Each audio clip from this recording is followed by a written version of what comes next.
There was this one time, last year I think, me and my roommate were just up late watching YouTube or whatever, and he's into metalwork, so he's got this compilation of metalwork sculpting machines just like doing their thing up on the TV with just like music playing over the top of it. I'm sitting there kind of having this zoned out conversation watching this metalwork video, and I think I turned to him halfway through and I'm like, how many views does this have?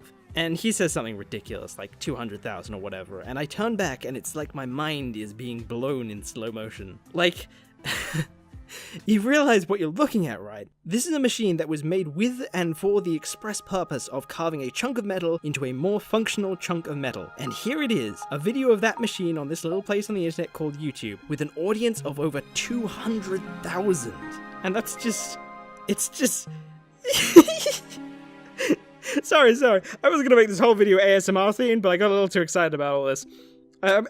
Well, fuck it. I guess I'm gonna go back to shouting and swearing a lot. I'm sorry if you're trying to sleep. Okay, people are probably a little confused about what I'm excited about. Let me explain by putting it in the context of ASMR. Even though I don't get it, what I love about ASMR is it is the quintessential example of a type of entertainment that nobody would have known about if not for the experimentation of YouTube. It is the single most ridiculous thing on this site that I've seen become its own genre, and it wouldn't have happened if not for the internet. Like, could you imagine trying to pitch this shit to like a TV company or something? Alright, here's the deal. We're gonna get some professional high quality microphones, get some everyday objects, and then we're just gonna take them and just gonna rub the absolute shit out of the microphone with them. They would have looked at you like you were fucking insane. Despite that though, if any one of those bigwigs approved it, they would have been a fucking millionaire by now. Not only has YouTube proved how lucrative a market for this is, but even if you got a budget time at like 1 AM in the morning, it would have been more perfect for ASMR than anything else, because people are trying to get to sleep, which I hear is one of the uses, you know. When it's not trying to make me horny. Anyway, my point is, no one ever found out that this could be something engaging until the internet. It's mainly because TV companies are too safe, and furthermore, just way too self-important. You see this bullshit expert mentality occur whenever you put someone in a seat of power. Some people just start power tripping because they can approve and veto whatever they want, but that doesn't make you right. Newsflash, you can't be an expert on entertainment. Not yet anyway. We're not doctors or engineers, we're school kids that broke into the science lab. We have no formalized system, and there are only a couple of designers out there who can consistently produce engaging products, and most of them are just feeling things out anyway. But so many times with editors and TV companies and producers, they just fucking act like they understand everything and don't make any attempt to experiment or search out evidence for or against their claims. This is how we get pizza dough characters and trend-following bullshit like isekai. What's amazing to me about YouTube though is that we can completely bypass that. We have pretty much complete artistic freedom, and granted, that ends in a lot of shit. But this hierarchy that allows popular stuff to generally be recommended first means all of the new and interesting stuff arises from the muck. So when someone does something weird and crazy just for the hell of it and it resonates with people, we discover something new and incredible about entertainment. And all it took was one guy to try it. Or more like one woman. Why is it always women? With their fingers? I don't fucking know. Maybe it's just more aesthetically pleasing. Actually, can I put a request in to have some big gruff bodybuilders do this shit, please? Thank you. And by thank you, I mean, you're welcome, BuzzFeed.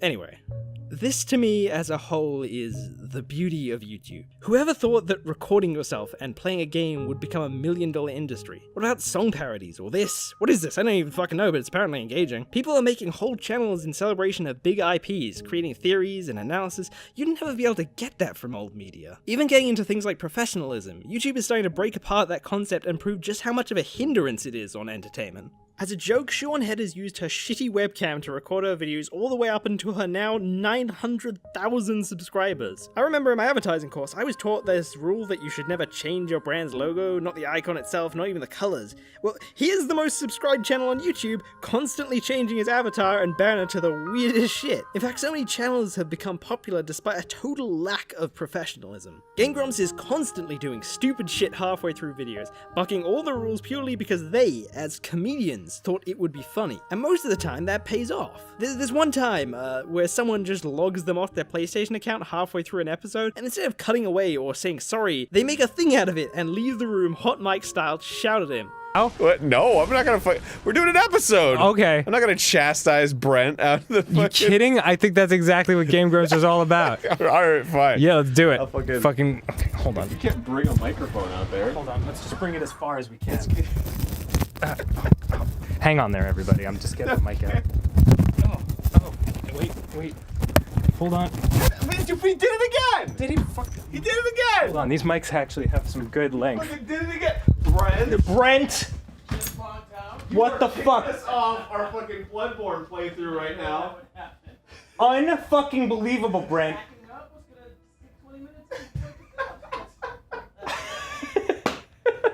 You need to get your own PS4 account, buddy.